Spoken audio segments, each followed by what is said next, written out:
అబ్రహాము నిశ్చయముగా బలముగల గొప్ప జనమగును, అతని మూలముగా భూమిలోని సమస్తమైన జనులు ఆశీర్వించబడునని దేవుడు అబ్రహామును దీవిస్తున్నాడు.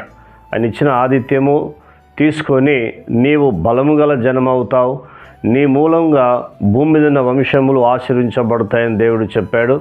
మరి నీవు కూడా అబ్రహాము వలె నమ్మకము, విశ్వాసము, నిరీక్షణ, ప్రార్థన జీవితం కలిగి ఉంటే నీ కుటుంబంలో సమస్యలు, బాధలు తొలగిస్తాడు. కుటుంబాన్ని దేవుడు ఆశీర్విస్తాడు. అలాగనే అనేకులకు ఆశీర్వాదకరంగా, దేవునికి మహిమకరంగా దేవుని నిలబెడతాడు.